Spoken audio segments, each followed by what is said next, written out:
નમસ્કાર, હું છું પ્રિયા અને તમે જોઈ રહ્યા છો જનતા કી જાણકારી ન્યૂઝ। નજર કરીએ આજના સમાચાર।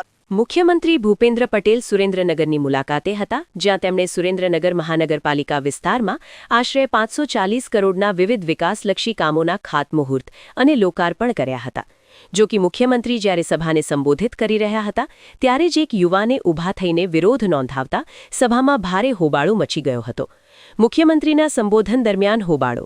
સીએમ ભૂપેન્દ્ર પટેલ જ્યારે સ્ટેજ પરથી સ્પીચ આપી રહ્યા હતા ત્યારે આમ આદમી પાર્ટીના યુવા કાર્યકર અતુલ વેગડ અચાનક બેનર સાથે ઊભો થઈ ગયો હતો।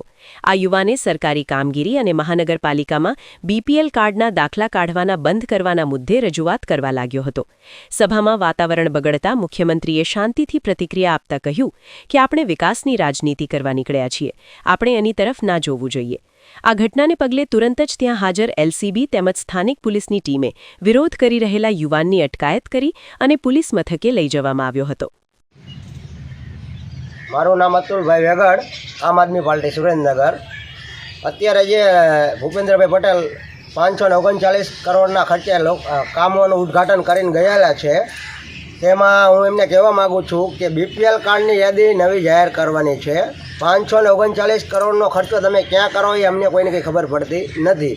એની બદલે તમે બીપીએલ કાર્ડની નવી યાદી જાહેર કરો, જેથી કરીને વૃદ્ધ પેન્શન બધાને ચાલુ થાય। 60 વર્ષના થયા એને બીપીએલ કાર્ડનો દાખલો પહેલાં માગે છે અને છેલ્લે 2002 પછી બીપીએલ કાર્ડની યાદી થઈ નથી।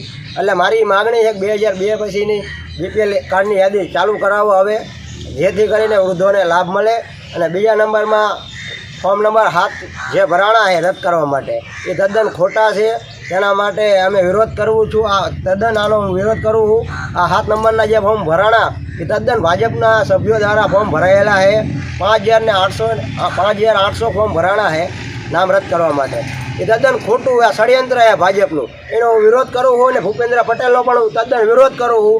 એમને એવું લાગે છે કે આટલી બધી કામગીરી ખોટી થઈ એસઆઈની કામગીરીમાં તો તેમનો કોઈ વિરોધ નહીં કરે, પણ હું એનો તદ્દન વિરોધી હું વિરોધ કરું છું અને વિરોધ કર્યો છે મેં।